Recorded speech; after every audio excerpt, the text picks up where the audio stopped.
tokantrano manaraka ny mety eo amin'izao fotoana izao ny zay amin'ny zana-bolana avy hatrany araka ny hitantsika amin'ny sary izao tany amin'ny tapany avaratra rivan'i Madagasikara no somary mbola mazivana hatrany izay tandrivondraona ray kotroka izay ho any ambiny kosa indray dia ny avaratra aza maina na malefaka tanteraka no mandrafitry ny toetry ny andro fa any amin'ny zomano any vao tombanana miverina ny arotsakonana amin'ny tapany atsimon'ny Madagasikara eny amin'ny tapany atsimo atsinanana ary koa ny ilany atsimo amin'ny avoatany no mety ahitana an'izay tandrivondraona ray kotroka na oram-baratra izay any amin'ny zomano any. Ny maripana antsika amin'ny ankapobeny mety hisy vidinana ny maripana ny alakamisy indrindrina ho an'ny avoatany sy ny ilany atsiranana amin'ny avoatany ary koa ny tapany atsimo atsinanan'ny Madagasikara. Ny ambiny kosa dia miakatra hatrany ny maripana satria dia misy hatrany amin'ny 40 degré celsius ny maripana vovinavina atao anatin'ny telo andro raha ny any amin'ny ilany andrefany Madagasikara iny. Ny toetry ny androntsika ho an'ny rapiso ary avy maraina dia omaina amin'ny ankapobeny saika manerana ny nosy ankoatry ny morontsiraka avaratra atsinana Madagasikara izay mety ahitana tandrivondraona avy maraina fa ny piso tolakandro kosa indray dia mitatra somary anatina tany kokoa izay tandrivondraona ray kotroka izay ho an'ny ilany avaratra andrefan'ny Madagasikara iny hatrany ho an'ny faritry Boeny mety azo ihany koa ny any amin'ny faritry Betsiboka torak'izay ny morontsiraky ny faritry Sofia sy ny any amin'ny faritry Diana mandraona ny andro any morontsiraky ny faritra atsimo atsinanana sy taolanaro izay mety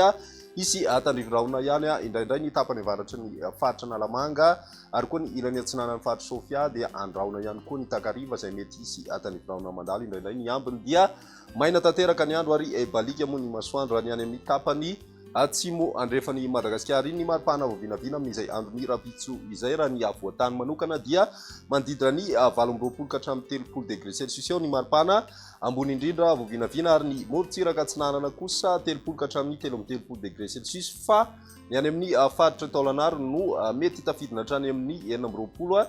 degré celsius ny maripana amin'izay rapitso izay ho an'ny ilany andrefan'ny Madagasikara. Mafana tanteraka ny andro 2 ka hatramin'ny 7 degré celsius ny maripana vovinavina amin'izay andron'ny rapitso izay. Ny alakamisy kosa indray mbola mitoy hatrany ny orana ho an'ny ilany andrefan'ny Madagasikara saingy somary mikisaka atsimitsimo kokoa izay zany hoe ny tapany atsimon'ny faritry Boeny sy ny any amin'ny faritry Melaky ary ny faritry Bongolava no miandry an'izay tandrivondraona ray kotroka izay mandraona mety ray kotroka ihany koa ny andro na hisy tandrivondraona vitsy indraindray ho an'ny tany faritry Menabe sy ny any amin'ny ilany andrefan'ny faritry Vakinankaratra. Ny ambiny moa dia maina tanteraka raha ny maripana vovinavina amin'izay andron'ny alakamisy izay midina hatramin'ny 17 degré celsius ho an'ny avoatany raha toka somary nisy fiakarana kely izay ho an'ny morontsiraky ny faritry taolanaro any ho an'ny ambiny kosa indray indrindra ny any amin'ny ilany andrefana dia mbola mijanona ho mafana tanteraka sy amin'ny 30 degré celsius ny morontsiraka fa ny atany mety misy mahatratra hatrany amin'ny 40 degré celsius ny maripana amin'izay andron'ny alakamisy izay. Toetry ny andro amin'ny andron'ny zoma kosa indray araka ny fanatsidika tany am-piandohana dia komanana iverina ny tandrivondraona ray kotroka any amin'ny faritry Matsiatra ambony ny Orombe sy ny atan'ny faritra atsimo atsinanana ary ny any amin'ny faritra Anosy mandraona mety arahina tandrivondraona ihany koa ny faritra Androya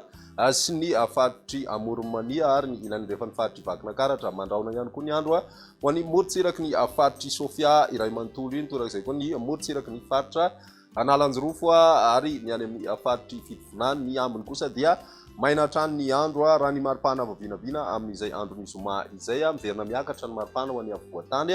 ary raha ny ilany atsinanan'ny Madagasikara ihany koa dia saika manodidina ny 30 ka hatramin'ny 12 degré celsius ny maripana amin'izay andron'ny zoma izay fa ny any andrefana kosa dia mety mahatratra hatrany amin'ny 40 degré celsius raha ny hitantsika any amin'ny faritry Sofia torak'izay koa ny atitan'ny faritra atsimo andrefana iny dia mety mbola tafiakatra hatrany amin'ny 40 degré celsius izay hatrany ny maripana raha ny vinavina amaranantsika ny fandaharana nytia ny tany falitoandrivotra nisy eto Antananarivo atonony amin'ny ankapobeny izay tany falitoandrivotra izay ary manodidina ny fetrany eo mesa avokoa ny rehetrarehetra voaray raha ny mandrafitry ny toetry ny andro atao anatin'ny 3 andro no jerena dia vinavinaina ijana antonony amin'ny ankapobeny izay tany falitoandrivotra izay ho an'ny eto Antananarivo renivohitra. Dia izay ny meteo tamin'ny tian'io ty ary rapizy ray fotoana manaraka veloma tompoko.